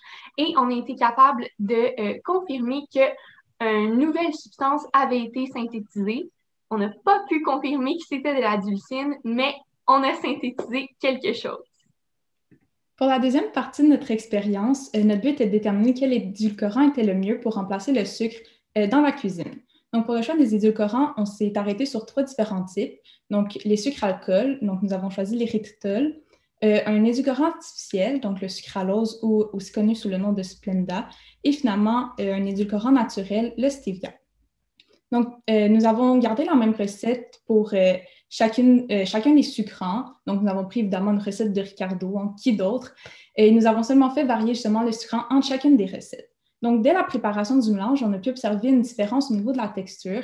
Donc, le sucralose et le stevia donnaient vraiment une texture beaucoup plus granuleuse au mélange, comparativement à l'érythritol et au sucre. Après la cuisson, nous avons conduit un test de goût, d'apparence ainsi que de texture avec les membres de notre famille pour effectuer le classement des meilleurs édulcorants. Et nous sommes arrivés à la conclusion finale que le sucre, en fait, est bel et bien le meilleur choix. Peu importe l'édulcorant qu'on a choisi, le sucre reste en première position. Si toutefois on tient vraiment à remplacer le sucre et réduire notre rapport calorique, l'érythritol s'est classé en deuxième position puisque c'est celui qui imitait le mieux le comportement du sucre. Le sucralose, quant à lui, donnait un goût assez chimique et le stevia donnait une texture assez farineuse en bouche et leur apparence était assez décevante, donc on ne les conseille vraiment pas pour la cuisine. Dans la troisième partie de notre projet, on a voulu travailler avec des produits dits sans sucre, très répandus au niveau commercial. Alors pour ce faire, on a choisi de travailler avec 2 variantes de la boisson gazeuse Pepsi, donc le Pepsi Zéro et le Pepsi Diète. Et on a aussi travaillé avec une gomme Excel, donc la gomme Excel à saveur de menthe balloon. Notre motivation derrière ce choix était que les 3 produits sucrés avec des édulcorants, on voit chez chacun des 3 un goût un petit peu différent. Donc, on voulait savoir si ce goût-là pouvait être relié d'une manière ou d'une autre à la quantité d'édulcorants qu'on retrouvait dans les produits. Donc, pour ce faire, on avait besoin d'isoler les édulcorants en question. Dans les 2 boissons gazeuses, on a procédé par distillation, ce qui revient à séparer la phase aqueuse de la boisson des produits qu'on voulait analyser et quantifier. Puis pour la gomme Excel, malheureusement, on n'est pas parvenu à isoler l'aspartame qu'on voulait quantifier, ce qui nous a empêché de faire la comparaison qu'on espérait. Pour conclure, il faut considérer que même si la science, des fois, ça peut faire des miracles, quand il est question de sucre, la magie, ça n'existait pas et pour l'instant, il n'y a pas d'alternative à celui-ci en cuisine. D'autant plus que les édulcorants qui sont actuellement sur le marché, malgré qu'ils sont approuvés par des organismes comme la Food and Drug Association, il y a encore beaucoup de mystères par rapport à eux. On tient à remercier chaleureusement Maude, notre superviseur, pour tout le support qu'elle nous a apporté durant ce projet. Sans elle, ça aurait été absolument impossible de faire ce qu'on a fait. Et également Philippe pour avoir organisé l'exposition et le Collège André Grasset pour nous avoir accueillis dans le DEC+ et permis de réaliser le projet. Merci.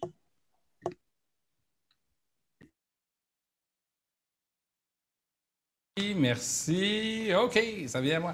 Parfait. Bien, merci aux deux équipes. C'est vraiment, vraiment très impressionnant. Le volcan, on va s'en rappeler, Charles et compagnie. Donc, les questions, on a des questions du public. Donc, à la première, pour Oumaima, Aurélie et Julia, donc une question.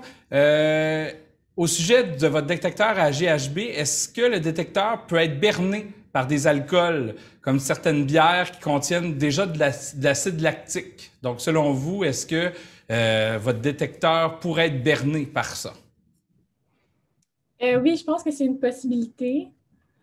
Parce qu'en fait, on a été limité dans le temps, donc on n'a pas eu le temps d'essayer avec plein de types d'alcool. On a seulement essayé avec les types d'alcool qu'on vous a présentés, mais on a aussi essayé avec certains jus. Puis, il y avait en fait une faille au niveau du détecteur parce que ça réagissait avec l'acide citrique qui se trouvait dans certains jus qu'on a essayé, comme du jus d'orange, puis on a aussi essayé avec du tonic aussi. Donc, j'imagine que ça serait une possibilité aussi que ça réagisse avec certaines bières qui contiennent de l'acide lactique. Donc, c'est sûr que c'est pas parfait pour le moment. Merci beaucoup, Julia. Maintenant, pour l'équipe sur les édulcorants, donc, pourquoi ne pas avoir étudié le xylitol? Donc, c'est une question, encore une fois, du public. Oui, mais en fait, le xylitol, on l'a attentivement regardé au début. Et en fait, au même titre que l'érythritol qu'on a utilisé, le xylitol, c'est un sucre-alcool. Donc, c'est le même type de sucre que l'érythritol.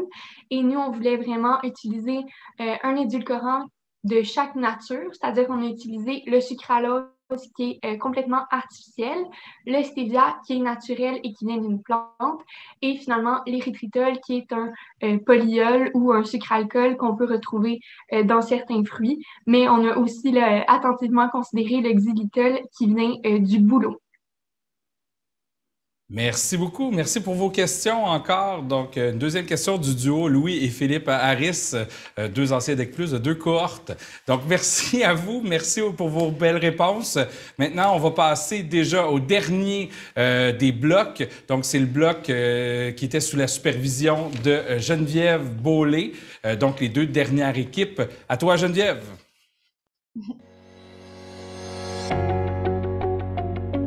Alors bonjour, mon nom c'est Geneviève Beaulé, je suis professeure de biologie et cette session, je supervise deux projets DEC+. Donc les deux projets sont en microbiologie. Le premier concerne vraiment le microbiote qu'on retrouve à la surface de la peau. Donc ils ont voulu venir caractériser puis identifier, faire de la systématique à partir d'échantillons qui ont prélevés sur la peau de différents étudiants. Et le deuxième projet, on va tester l'efficacité antibactérienne de certains médicaments comme l'aspirine, la vitamine C, l'ibuprofène. Donc, c'était le but de ce deuxième projet.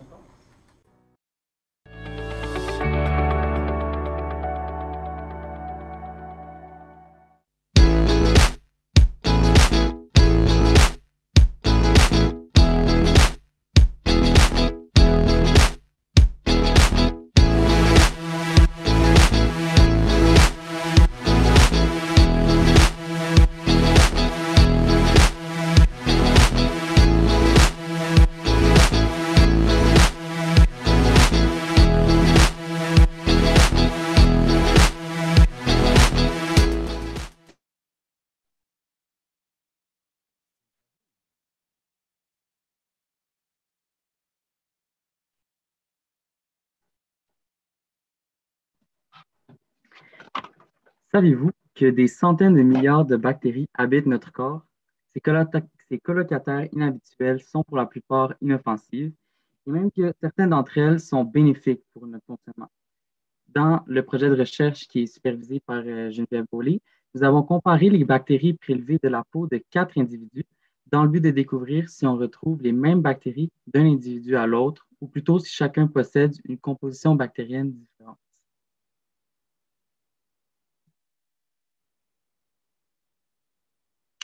Donc, pour nos prélèvements, nous avons choisi ceux qui étaient situés sur 4 parties du corps, sur 4 cobayes. Donc, moi et mes coéquipiers, Alexis et Joe, ainsi que notre amie Florence, qui nous a gracieusement prêté ces bactéries. Ensuite, nous les avons ensemencés sur des géloses TSA, donc c'est des milieux nutritifs qui permettent le développement des bactéries. Et ensuite, on a pu les isoler et les amplifier sur un autre milieu nutritif, mais celui-ci sous forme liquide, et on a pu ainsi avoir des colonies pures de bactéries. Nous avons utilisé le concept de clé dichotomique pour identifier les bactéries. Le principe était d'effectuer une série de tests afin de déceler les différentes caractéristiques de la bactérie étudiée pour ainsi éliminer de plus en plus d'espèces pour enfin se rendre à une espèce spécifique dont il s'agit. Par exemple, si le gramme de la bactérie était positif, d'après nos tests, on éliminait toutes les bactéries qui étaient de gramme négatif. Donc, la coloration de grammes, c'est un moyen efficace, comme Joe l'a dit, pour faire la différence entre les bactéries grammes positives et négatives. Donc, cette différence réside en fait dans la taille de l'épaisseur de la couche qui est spécifique au monde des bactéries. Donc, vraiment, on commence par colorer les bactéries au cristal violet et on va mettre de l'iodine qui va bien fixer la couleur. Ensuite, on procède à un lavage à l'alcool. Et pour finir, de la safranine rose. Donc, qu'est-ce qui se passe? Lorsque la couche est très épaisse autour de la bactérie, elle va pouvoir bien résister à l'alcool et la bactérie va ainsi rester mauve. Donc, ça, c'est un résultat positif et qui est gramme plus. À l'inverse, lorsque la couche est assez mince, elle résiste moins bien à l'alcool. Donc, ça fait que la bactérie va plutôt devenir rose et on appelle ça une bactérie gramme moins.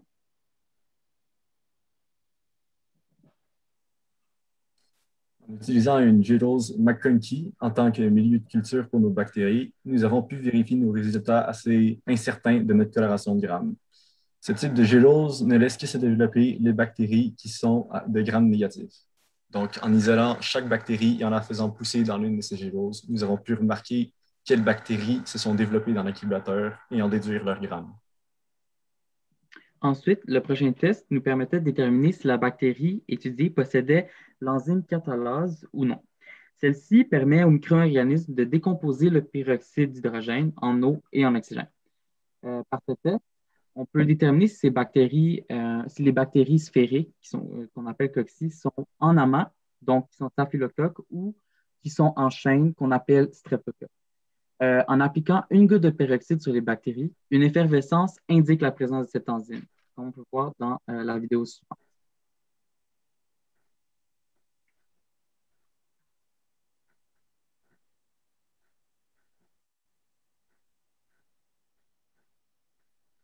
Donc, on peut vous dire qu'on était plutôt excités de voir une petite effervescence de ce type. Okay. Donc, le test oxydase, il nous a servi dans ce cas-ci à identifier les bactéries qui avaient une enzyme spéciale qui s'appelle le cytochrome oxydase.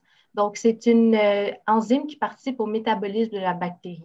Donc, lorsqu'on dépose une petite quantité de la colonie de bactéries sur un test oxydase, un résultat positif va être bleu. Donc, ça nous indique que cette bactérie possède cette enzyme spéciale. À l'inverse, si le test reste blanc, ça veut dire que la bactérie ne possède pas cette enzyme et c'est donc un résultat négatif. Le test OF-glucose sert à déterminer si une bactérie est aérobique ou anaérobique. Il a fallu inoculer les bactéries dans des milieux fermentatifs 2 fois. Une fois en milieu aérobie et une fois en milieu anaérobie, donc avec de l'oxygène et sans oxygène, en ajoutant une couche d'huile par le dessus. Les changements de couleur dans les 2 milieux signifient que que la bactérie est oxydative et fermentative. Elle aura donc transformé le sucre présent dans les milieux en acide, ce qui provoque le changement de couleur. Si le milieu aérobie seulement est celui qui subit un changement de couleur, la bactérie est donc seulement oxydative. Et les bactéries qui ne métabolisent pas le glucose ne provoquent aucun changement dans les deux milieux. Pour finir, le test de motilité nous a servi à déterminer la mobilité des bactéries. Donc, nous avons ensemencé nos bactéries dans des géloses qui étaient semi-liquides dans une ligne verticale. Puis ensuite, on les a incubées dans un incubateur à 37 degrés. Et donc, si les bactéries se développaient, elles vont diffuser dans le tube et mener à un résultat positif de mobilité.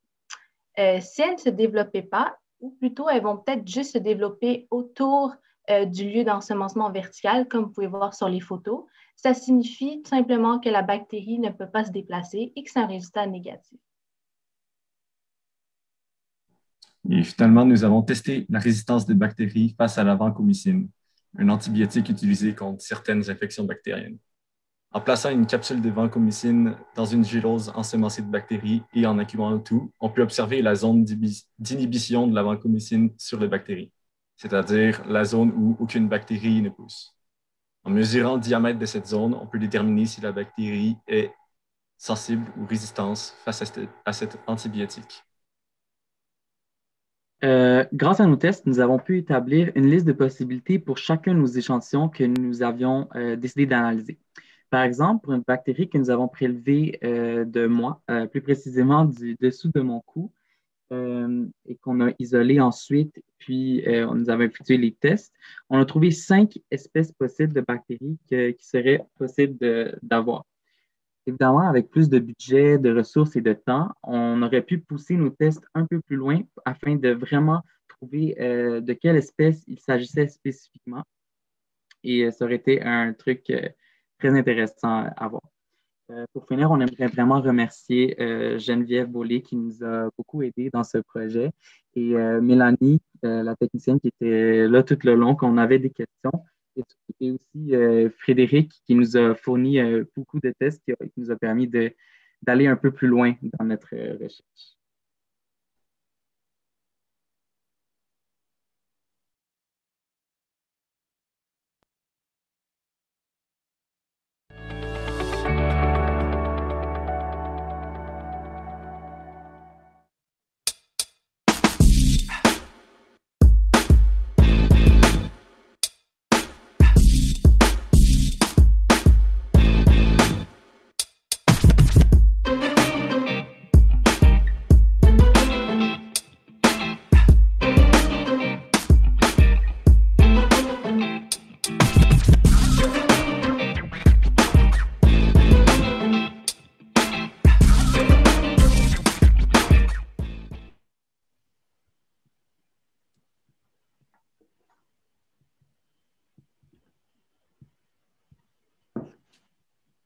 OK. Donc, bonsoir à tous. Ce soir, on va vous présenter notre projet de recherche qui s'intitule « Vers un déséquilibre intestinal ». Alors, comment est-ce qu'on a trouvé ce projet de recherche?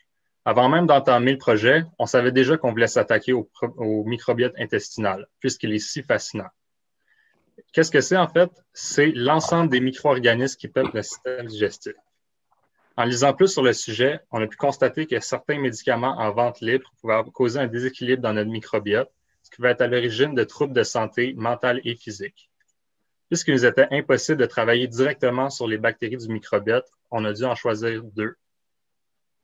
Et tout ça, ça nous a mené à notre sujet de recherche qui était d'étudier l'effet de différents produits et médicaments disponibles en vente libre sur la croissance bactérienne d'E. coli et S. epidermidis.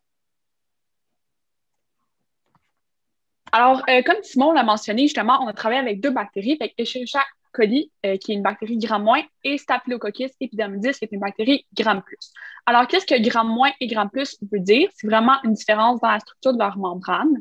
Alors, une bactérie Gram- va avoir une mince couche de peptidoglycane qui va être contenue entre la membrane plasmique et la membrane externe de la bactérie, tandis qu'une bactérie Gram+ va avoir une plus épaisse couche de peptidoglycane qui peut lui conférer une meilleure protection. Donc, les substances qu'on a étudiées sont la vitamine C, l'aspirine, l'ibuprofène et le miel. Afin de déterminer l'ampleur de l'effet des substances sur les bactéries, on a choisi de faire des tests avec plusieurs concentrations de chaque médicament. Chaque des concentrations est déterminée à partir de la solubilité maximale du médicament, donc la quantité maximale du médicament qu'on peut dissoudre dans l'eau. Pour la vitamine C, on a étudié l'effet d'une concentration correspondant à la moitié, au quart, au huitième et au 16e de la solubilité maximale, tandis que pour les autres substances, on a testé des solutions correspondant à la solubilité maximale, à la moitié, au quart et au huitième de celle-ci. Okay. Donc, la première méthode qu'on a utilisée pour obtenir nos résultats était la méthode des antibiogrammes. Comment est-ce que fonctionne cette méthode-là? D'abord, premièrement, on ensemençait une gélose TSA, qui est un milieu nutritif pour les bactéries, avec les bactéries qu'on utilisait. Ensuite, on a imbibé des disques avec différentes concentrations de la substance qu'on voulait tester et on les appliquait directement sur la gélose TSA. Après quelques jours d'incubation, dans un milieu plutôt chaud, on pouvait voir apparaître des cercles d'inhibition, comme on voit ici sur la photo. Et plus le cercle d'inhibition est gros, plus la croissance bactérienne est inhibée. Par la suite, la deuxième méthode d'analyse utilisée, c'était la spectroscopie. Alors, c'est ici comment on va pouvoir récolter nos résultats. C'est qu'on va commencer par mettre dans un milieu TSB, qui est un milieu nutritif pour les bactéries, des bactéries. Par la suite, on va mettre on va mettre exactement la même quantité de bactéries et de TSB dans 4 autres éprouvettes. Et chaque éprouvette, justement, on va pouvoir mettre une différente concentration d'une substance. Et par la suite, on va l'analyser par spectroscopie. La spectroscopie, qu'est-ce qu'elle va faire? Elle va venir analyser la quantité de lumière qu'une solution absorbe, si on veut dire. Alors, dans notre cas, plus l'absorbance était élevée, plus la concentration en bactéries était élevée.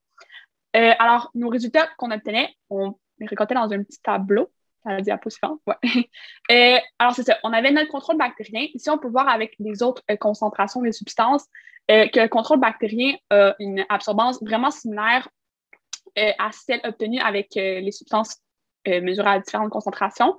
Et ça montre justement, ces résultats-là nous montrent que l'ibuprofène, dans ce cas-ci, a un très faible effet, même un effet quasi inexistant. Et on peut même voir avec le nombre de colonies qui varie très peu. Donc, aussi, on a utilisé des courbes standards qui permettent d'approximer le nombre de colonies bactériennes dans un échantillon à partir de l'absorbance mesurée à l'aide de la spectroscopie. Donc, ça, c'est la courbe qu'on a tracée pour S. epidermidis. Et comme vous pouvez le constater, la valeur de l'absorbance augmente en fonction du nombre de colonies bactériennes. C'est la même chose pour E. coli. Donc, plus l'absorbance augmente, plus le nombre de colonies augmente.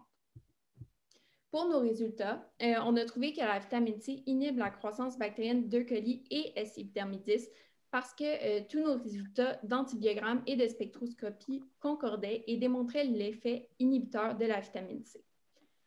Pour ce qui est des autres substances, les résultats sont non concluants puisque parfois il était difficile d'interpréter les résultats d'antibiogramme et d'autres fois, les résultats obtenus par les deux méthodes ne concordaient pas. Et on voulait aussi remercier Geneviève Beaulé et Mélanie et Phil pour nous avoir aidés à travers ce projet.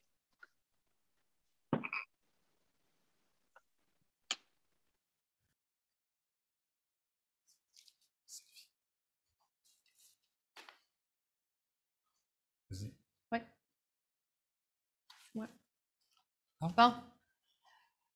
Ben, on est de retour. Donc, c'était le dernier bloc de présentation et bien sûr des questions pour ces deux merveilleuses équipes. Avant, je voudrais juste souligner les 4 blocs qui sont passés. Ils ont vraiment bien respecté leur temps. C'est clair. Et puis aussi, les réponses aux questions, c'est pas pour vous mettre de la pression, le bloc 4, mais les réponses aux questions sont bonnes et sont claires. Donc, vraiment, moi, ça m'impressionne beaucoup. Bravo. Alors, pour les questions, pour notre 4e bloc, le public en a généré vraiment beaucoup. Malheureusement, on doit faire des choix. Et puis, il y avait beaucoup de questions qui concernaient les méthodes de prélèvement. Donc, pour l'équipe de Joe, Alexis et de Lynn, est-ce que vous pouvez peut-être nous expliquer comment vous avez procédé pour prendre des prélèvements sur vos 4 cobaye, la méthode pour aller chercher des échantillons? Bien, je peux répondre. Quand on devait prélever sur le corps, sur les différentes parties du corps, on a utilisé des écouvillons stériles qu'on avait trempés au préalable dans de l'eau saline pour que les bactéries soient bien recouvertes. Puis après, on les mettait sur les géloses TSA, qui sont des milieux nutritifs. Comme ça, les bactéries pouvaient se développer par la suite. Bien, merci beaucoup, Lynn. Pour l'équipe de Justine, Simon et Maude, donc les derniers mais non les moindres, en fait, vous avez testé 2 méthodes pour quantifier l'effet de vos produits sur la croissance bactérienne. Il y en a un seul qui a eu des résultats que vous nous avez dit concluants. Est-ce qu'il y a une des 2 méthodes après coup que vous trouvez plus fiable? Puis si oui, pourquoi? Bien, c'est sûr que la spectroscopie, ça nous donnait une meilleure précision, si on veut dire, parce que c'est ça, la méthode antibiogramme, on pouvait, exemple, trop imbiber les disques, puis ça faisait un peu des cercles un peu étranges, puis c'était dur de savoir si c'était des cercles d'inhibition ou juste des cercles parce que la substance a migré.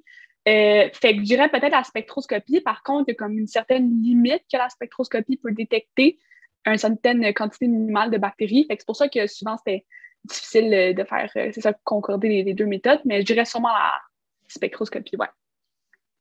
Mais merci beaucoup, Maude. Et je voulais juste ajouter, la méthode antibiogramme, c'était plus comme un élément complémentaire à la spectroscopie. C'était juste pour avoir une idée générale de l'inhibition. Et la spectroscopie, c'était plus précis, c'est ça. D'accord. Bien, merci vraiment beaucoup pour toutes vos réponses. Maintenant, c'est le temps de conclure. Donc, c'est Phil qui a l'honneur. Bonjour tout le monde. La soirée tire à sa fin. En fait, ben là, je pense que tous mes 24 étudiants sont vraiment contents en ce moment. Tout le monde a fini. Bravo aux 24 finissants. Vous avez réussi la fin du parcours. On vous applaudit en studio. Tout le monde vous applaudit à la maison. On entend là, les gens crier. On est contents. Donc, bravo. C'est la fin du parcours DEC+ pour vous. Vous avez réussi le parcours du combattant dans une pandémie mondiale. Donc, je pense qu'on peut tous vous dire un gros wow, un gros bravo. Vous pouvez pas savoir à quel point c'est incroyable ce que vous avez fait ce soir puis cette année. Il y a peu de gens au niveau collégial qui font ça. Je pense que tous les anciens DEC+ sont vraiment, ils savent c'est quoi faire un projet DEC+. Puis je pense que vous l'avoir fait dans cette adversité-là, c'est incroyable. Je voulais vous souligner ça, dire comment je suis fier de vous, puis comment aussi, je pense que tout le monde autour de vous est fier. Si je parle pour Sylvie aussi, pour dire qu'on est fiers vraiment de vous, puis un gros bravo. Donc, aussi, ben là, on a quelques petites surprises là, à la fin. Ça va durer encore quelques minutes, évidemment. Donc, je passe la parole à Sylvie qui va faire un peu la portion pour les premières années de l'Expo Science. Ben oui. Évidemment. Donc, on a parlé de notre super cohorte 27 qui, en fait, a plus besoin de présentation avec la belle Expo Science qu'elle vient de nous donner. J'ai eu la chance aussi de mettre un petit peu la lumière sur la cohorte 26 qui est partie, mais faut pas les oublier. On a des premières années en ce moment qui sont rentrées au cégep en pleine pandémie, qui, il faut le dire, ont été super bien accueillis et mentorés par la cohorte 27 de Philippe. Et puis, ben, cette cohorte-là que j'accompagne, vous voyez, on fait un travail d'équipe, là, mais Phil est coordonnateur de la cohorte 27. Moi, je suis coordonnatrice de la cohorte 26 et 28 ici. Et puis, ben, cette cohorte-là avait aussi des défis cette année. Dans un Expo Science, il est toujours traditionnel de mettre en valeur le travail de la cohorte de première année. Chaque cohorte de première année se voit imposer un thème. Alors, le thème cette année pour la cohorte de première année, ça a été 1, 2, 3, go. Ça a fait un petit peu comme un moteur, let's go, on est capable. Mais le but, c'était surtout de leur donner un thème pour leur donner des réflexions scientifiques. Il fallait qu'ils s'orientent vers un thème scientifique qui était porteur avec ça. Et puis, bien sûr, ça réfère aux chiffres. Donc, 1, 2, 3, 4, 5, 6, 7, 8, 9. Le 0 était accepté aussi. Mais au-delà du symbole mathématique, ce qu'on voulait, c'est qu'ils aillent chercher un phénomène naturel avec une explication scientifique.